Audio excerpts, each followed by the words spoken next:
மீன் மீன்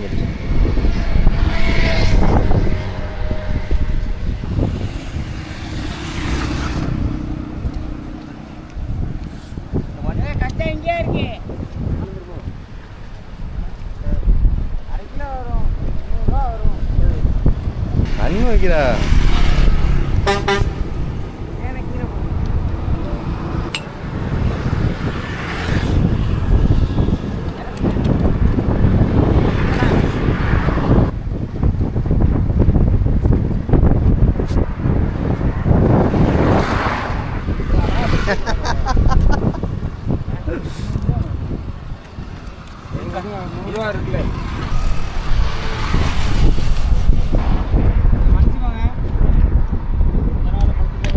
எல்லாருக்கும் வணக்கம். தூண்டில கூனியரை வச்சு வீசின வேகத்துக்கு ஒரு பீஸ் ஒன்று மாட்டிருச்சுங்க. வேகமாக கச்சா அடுக்க ஒரு அண்ணன் ஓடி போயிட்டு எடுத்துகிட்டு வந்தாச்சு. தூக்குன பிறகு தான் தெரியுது அது ஒரு இட பீஸ் அப்படின்னு. வாங்க பார்க்கலாம்.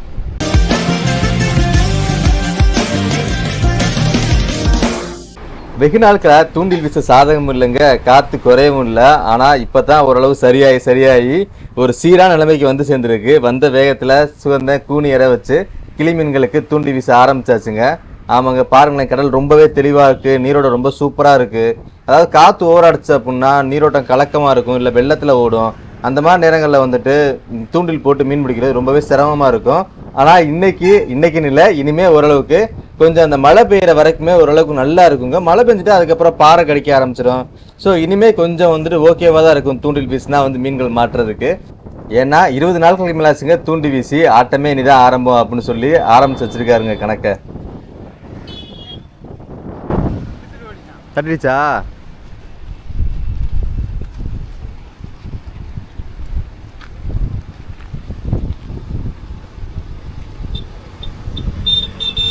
துவக்கம் எப்போவுமே ரொம்பவே கடினமாக தாங்க இருக்கும். ஆமாங்க, வீச ஆரம்பித்த கொஞ்ச நேரத்தில் என்னாச்சு அப்படின்னா ஒரு மீன் ஒன்று மாட்டின வேகத்துக்கு தட்டிட்டு போயிடுச்சு.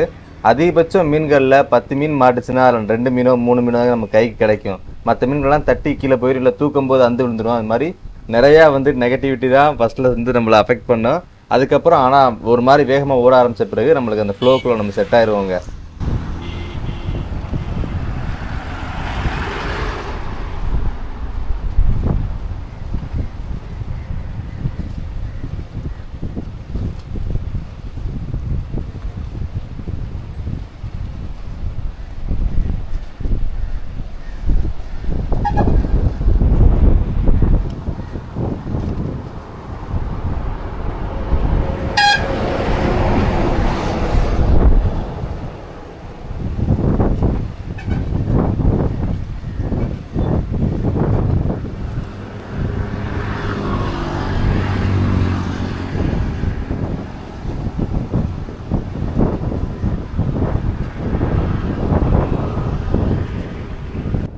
பாறை, கலவா, இல்லை தடியன், கொடுவா போன்ற மீன்களுக்கு என்ன பண்ணுவாங்கன்னா உயிரையோ கட்டையோ வீசுவாங்க.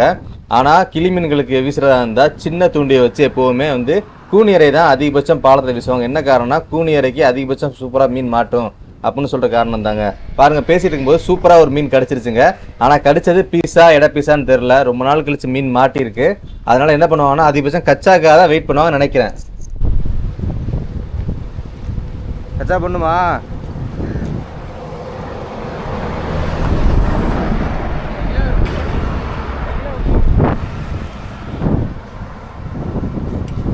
வரும்.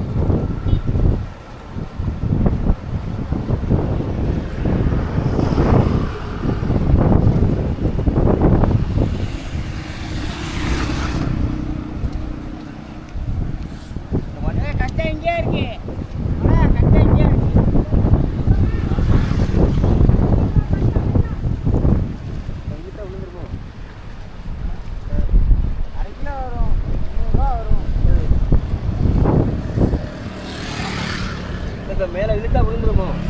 ஒழுங்காக பிடிக்கலன்னா விழுந்துருங்க. தூண்டி சரியாயிரலன்னா விழுந்துடும்.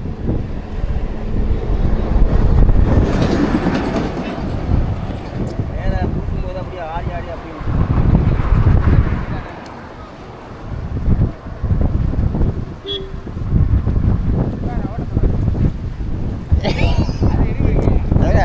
உங்களுக்காக ஒரு பெரிய மனுஷன் ஓடி வர்றா, நீ நக்கல் பண்ணுங்க.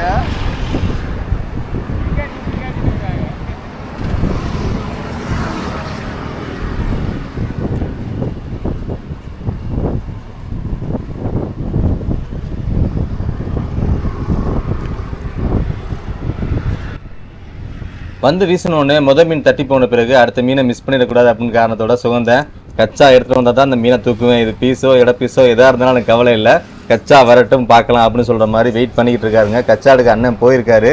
போய் அவர் வந்த உடனே என்ன பண்ணுவாங்கன்னா கச்சா வரைக்கும் மீனை தூக்கி பார்க்குறதாங்க அடுத்த வேலையே.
இறுதியா மீன் மேல வந்துச்சுங்க. கடைசியா பார்த்தா அது ஒரு இட பீஸ் தாங்க. ஆனா பாருங்களேன், மீன் பார்க்கறது எவ்வளவு அழகா இருக்கு அப்படின்னு, ஒரு மாதிரி வண்ணமயமா.